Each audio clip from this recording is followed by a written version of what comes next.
guys, Kip here, and today I'm going to be showing you guys this really cool sort of like little custom stormtrooper guy that I built. Now, this may actually look familiar because about a year ago I made another custom sort of like 501st general guy with Sharpie arm printing, and honestly, looking back on it, I honestly don't really know what I was doing. A lot of this sort of prints, no, I can't even call them prints, a lot of this sort of stuff that I drew on there just didn't look very straight or very good at all, I thought. But I really like the idea of like all detailed out custom figures, and I don't want to buy one because they're really expensive online. So that nagging thought about a Sharpie marker came back into my mind, and today I decided to try and Sharpie another minifigure. This time, instead of doing sort of like a clone general, I wanted to go more Imperial, and so I made a sort of like decked out stormtrooper guy, and I'm honestly really happy how he looks. I'll show you guys him in a minute. The process for putting this on isn't exactly easy. You have to have a super steady, really slow moving hand, and I actually went over like twice with the Sharpie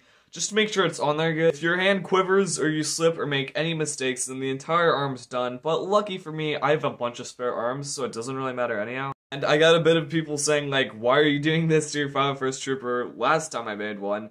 And it's simple enough to remove the arms, literally. All I'm doing is customizing the arms. If I ever decide I just want a normal Trooper again, I can just rip out the arms and replace it with normal white arms. It's simple and it's fun. But yeah, I decided to make another one, and so I'm going to show you guys this. So here is the custom sort of Stormtrooper guy I made, and I'm honestly really happy how this guy looks. Like, I honestly like him even more than the 501st General, which I'm a little bit surprised by, honestly. I gave him this sort of like electrical blue shield, which I'm honestly really happy with the look of. Like, it actually adds a lot to this figure, and I kind of think it looks dope. It's actually from the Chima line of Lego sets. The arm printing on the left arm still needs a little bit more to dry, but it did generally look good and actually looks a fair amount like the other arm printing that I had on the figure. And one thing I did that you might notice is some like inner arm printing, just because it adds even more detail, which honestly looks dope. I'm a little bit more happy with the printing on the left one, as it still needs a little bit to dry. I know it looks sloppy, but